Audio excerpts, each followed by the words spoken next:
Good morning mga kachi, pasensya na kayo sa vlog ko na ito kasi habang nag-vlog ako ay kausap ko yung sister ko kaya hindi pala marinig yung boses kasi nga kaming dalawa ang nag-uusap pero makuhanan ko pala ng video kaya ito mga kachi ako ay naglilinis na ng aking harapan sa bahay pero tinatanggal ko muna yung mga mahaba ng mga damo kaya ito mga katsi habang tinatanggal ko yung mga damo sa aking harapan kaya ito mga katsi kaya ako tinatanggal yung mga damo kasi nga sobrang haba na at saka dyan sa likod ko yung kawayan na yan ay sobra ng makapal kaya naisip ko na naman natanggalin yun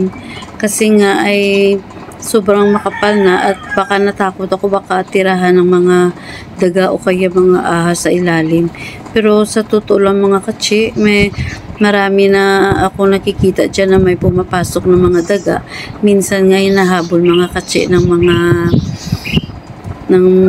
mga aso ko yung daga.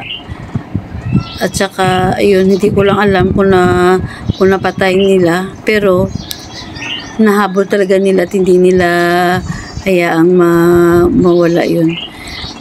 At saka, ay akin na hinahasa yung pangbulut ko ba, pangputo ko sa kawayan kasi nga, dito lang nakapurol na. At saka sumakit dito yung aking dibdib. Ay, tumating nga pala yung aking pamangkin at saka kapatid habang ako ay nag-trim ng kahoy ng kawayan.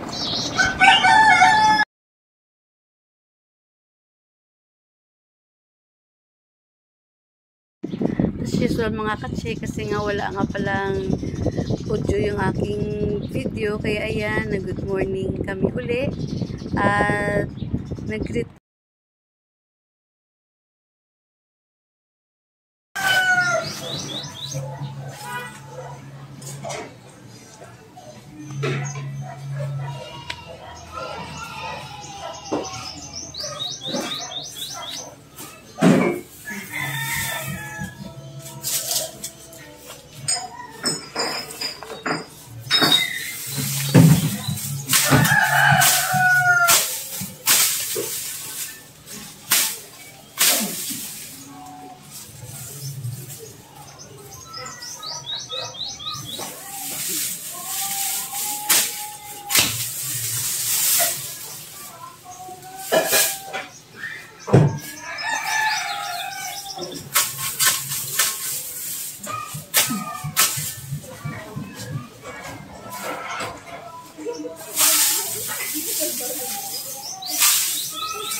Kaya pala hirap ako dyan mga katsi sa pagputol ng kawayan.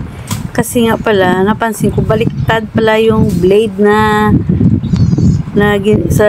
sa pagputol ko dyan. Baliktad pala ang blade.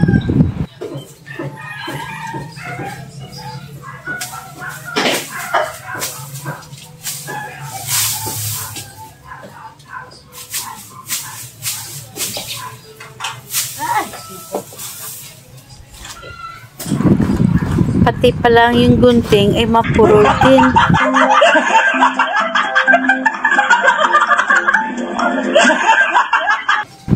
Kaya yun hirap na hirap ako dyan sa pagputol ng kawayan.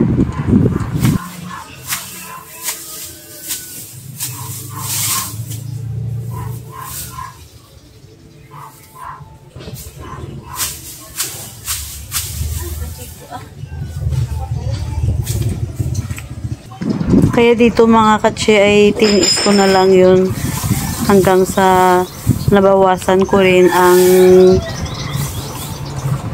kapalang kawayan dito.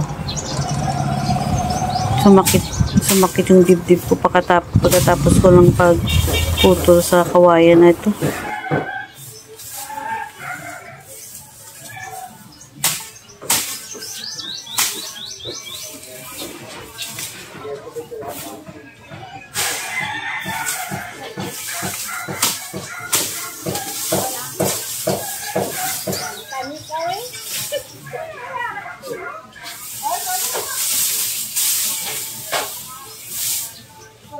Oh, bagi na mo tinabal.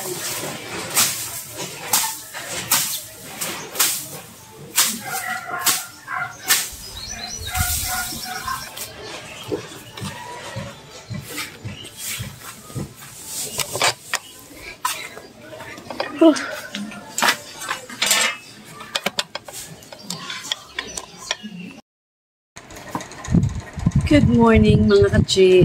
Kasi kahapon hindi ko natapos yung ginagawa ko kasi nga gawa ng merong pumunta yung pamangkin ko tsaka kapatid ko. So hindi ko natapos yung ginagawa ko. Ngayon ko lang naman uli gagawin.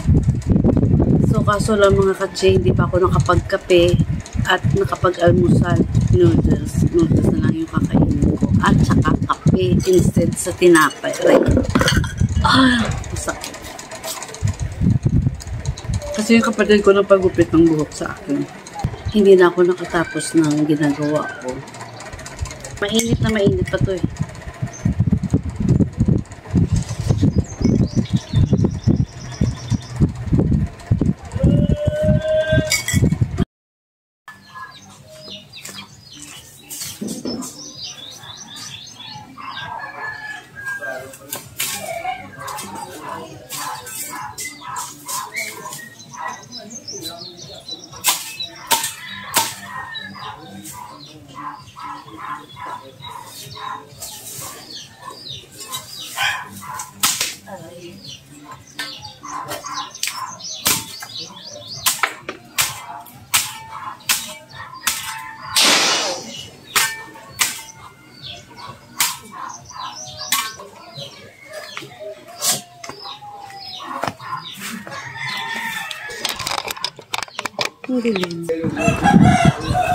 Dito mga katse ay make sure na ako na hindi baliktad yung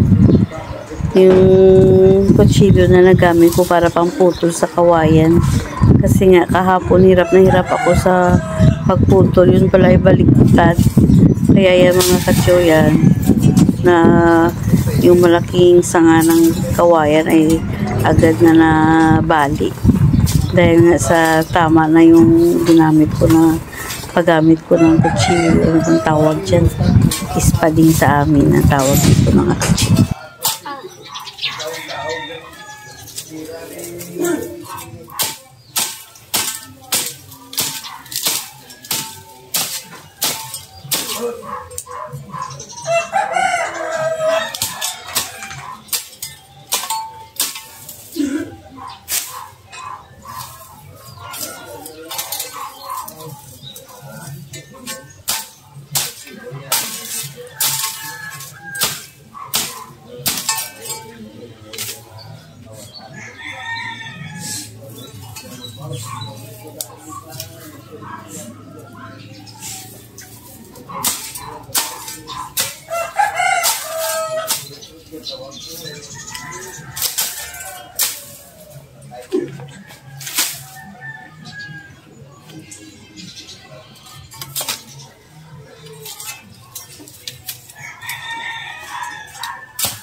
Good morning again. Pangatlong araw na mga katsi sa aking linis ng Chinese bamboo. As usual mga katsi, kapi-kapi tayo.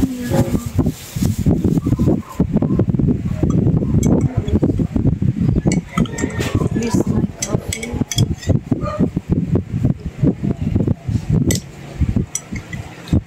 Okay lang siya sa wala, hindi siya matamis, hindi din siya maano, pero okay lang, masarap naman, tama-tama lang sa akin. Nilagyan ko lang ng gatas, black coffee yung ginagamit ko, tapos nilagyan ko lang ng milk, Empress, star margarine, pampatangkad at tinapay.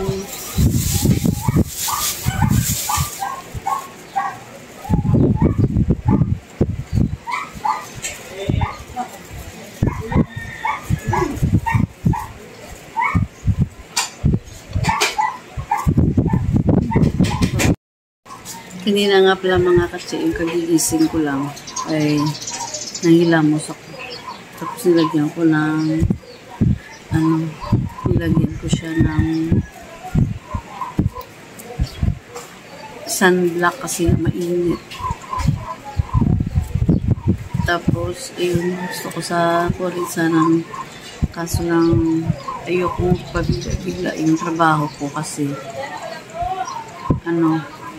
kahapon na sumakit yung dibdib ko. Siguro sa kakaputol doon sa kawayan.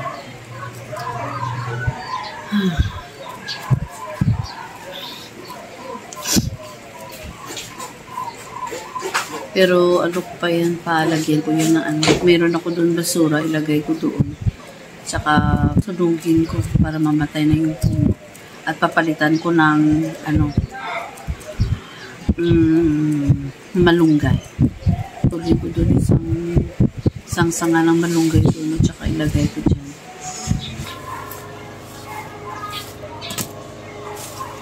May mga tinik kasi mga katsi.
Ayan.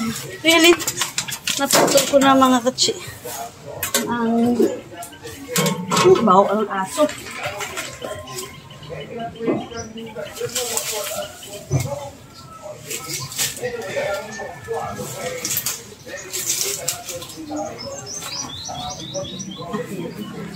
Hindi ko na lang tanggalin mga katsi kasi marami kasing mga tinik kaya ang hirap kunin.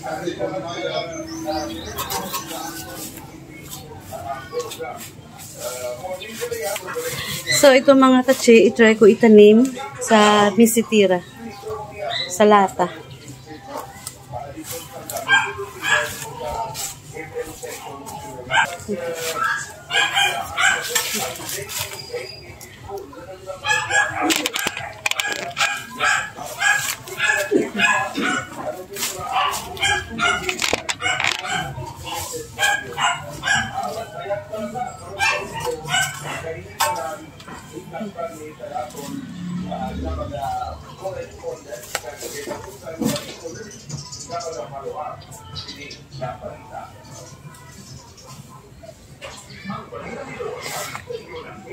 At itong isa,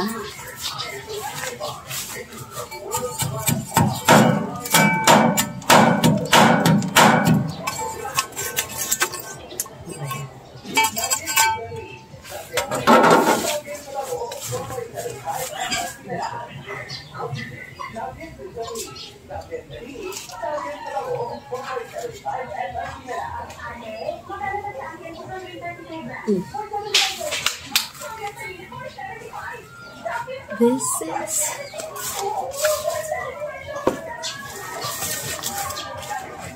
maghanap ako doon ng mga misitira na walang laman at doon ko ilipat.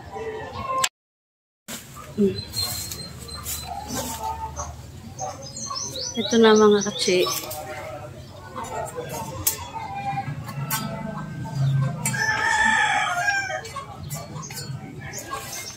May guantes ko dito.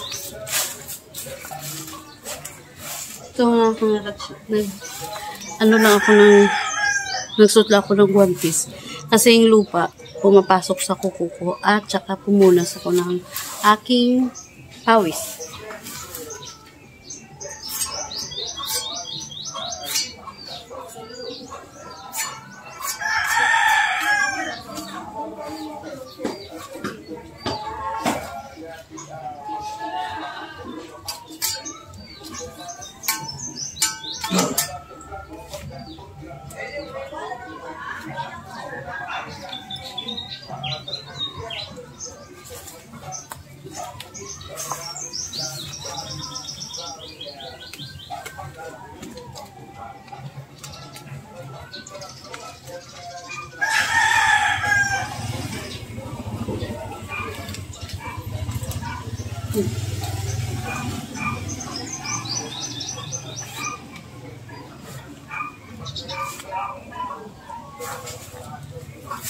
Mga katsi, mayroon akong mga malaking misitira. Ayan o. Hindi ko na yan palitan ng gulay na ilagay ko dyan.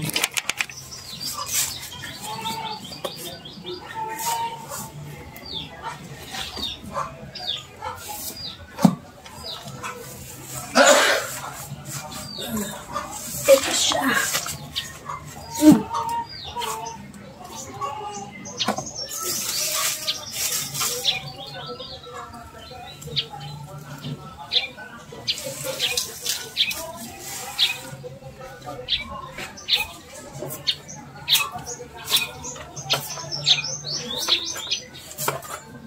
Ang taba ng yung lupa. Pero kukuha ako doon na nakatubo na ampalaya.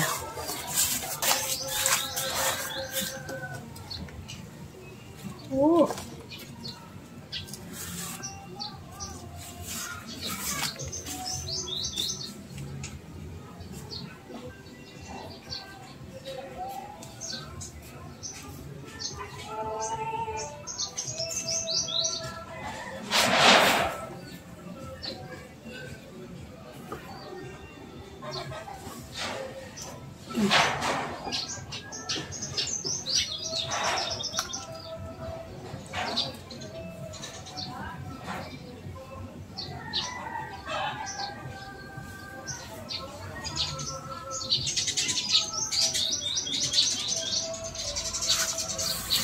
Grabe pawis ko. Nakakuha na ko doon ng isang puno lang na ng ampalaya kasi hindi ko na alam kung saan nakadikit na kasi lahat. At saka ang haba na siya na lang yung maiksi. At saka kumuha na rin ako ng sili. 2 sili siguro ilagay ko dyan.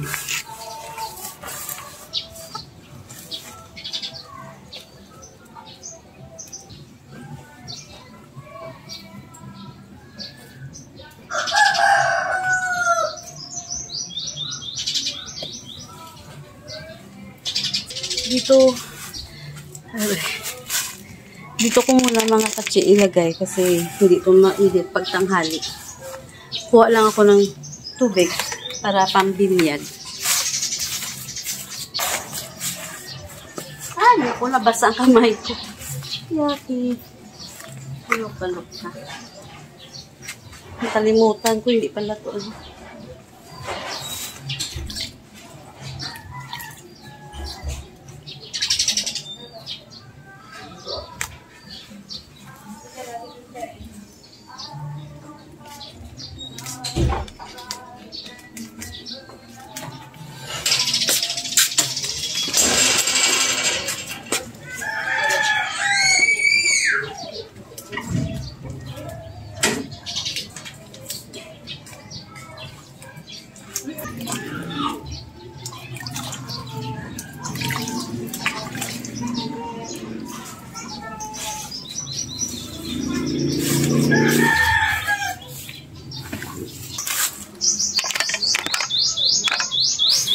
Against the light tayo mga katsi. Ayan. Dito na. Basa yung ano ko, gloves.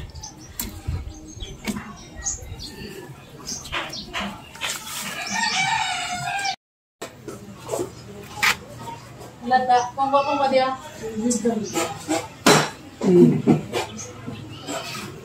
Ayan na.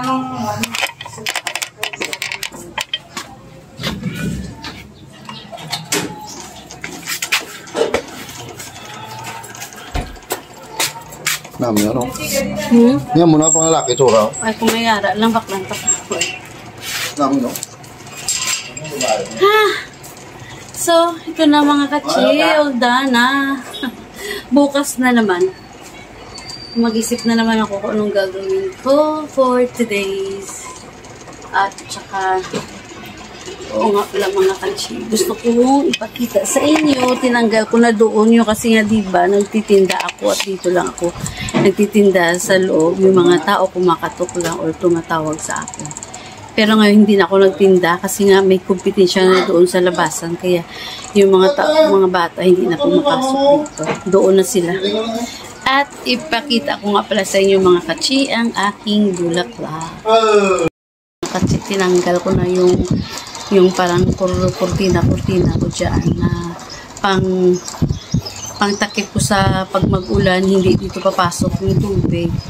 And then, ayan ang bulaklak ko. Pero, okay na yan. Diba? O, ganda niya. Siyan ay tawag nila dyan ay Doña Aurora.